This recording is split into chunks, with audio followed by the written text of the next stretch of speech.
So, I mean, a lot of people, most people outside of the United States who are paying attention, suspect that the Tea Party is a racist movement, something in line with the KKK movement of the 50s and 60s against civil rights. To make it a bit simpler, I mean, and there's been a lot of polling data to confirm that they are much more prejudiced, but there's a very simple way to view this. Racism. What is racism? Racism is that if you look at two people doing the exact same thing, if the moral judgment you make about that person is completely dependent upon their race, okay? So that means that you see two people doing the same thing, and you think the white person is doing a good thing and the black person is doing a bad thing, even though they're doing the exact same thing. That's racism.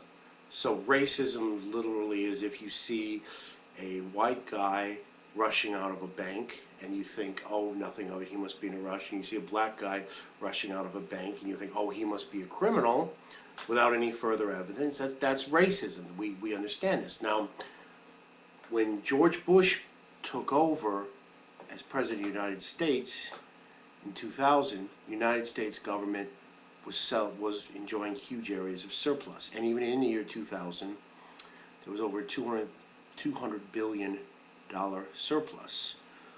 Within his first 4 years as president, and this is without a bank bailout, this is without trillions in bank bailouts, without a huge economic collapse, without unemployment doubling as it did in the last year of Bush's presidency, that went up to a $400 billion deficit. So an increase back 10 years ago, in the first 4 years of his presidency, okay, an increase in $600 billion. There was no Tea Party.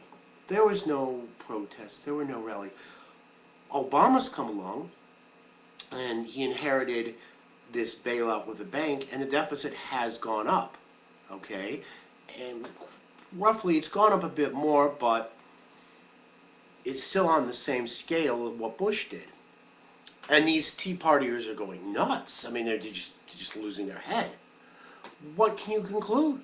I mean, you have two presidents, both who skill it. And the answers they give always are, well, you know, we didn't like Bush. There's no, where is the video evidence? Where are the Tea Party protests and rallies in 2004? Where are the jackasses dressed up what they thought colonial officers would have looked like 200 years ago in 2003 and 2004, when President Bush had raised the deficit $600 billion in his first 4 years? Where is that evidence? It doesn't exist because it didn't happen. The exact same sin or crime, deficit spending, when it was George W. Bush, was ignored. You never even heard about it. I mean, I remember hearing so little talk about deficit spending. And then you get an African-American president, and all of a sudden, it's the end of the world. They sat back for 8 years and didn't really say anything, and all of a sudden they can't sit still in front of a camera. And why? It's not if Obama brought the deficit down, it'd be just like Clinton brought the deficit down, and they went after his sex life. First of all, they're determined that they want to see their evangelical Christian element control the Republican Party.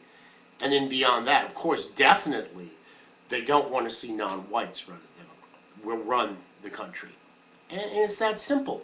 I mean, there's absolutely no escaping it. None of them have been able to produce any evidence whatsoever that there was any organized movement in this group, besides a tiny fraction of libertarians who don't make up much in the Tea Party. There is no evidence anywhere showing these groups of people protesting deficit spending in 2004. And yet, deficit had gone up from a surplus to $600 billion. I mean, really devastating, and there was absolutely no need for it as well.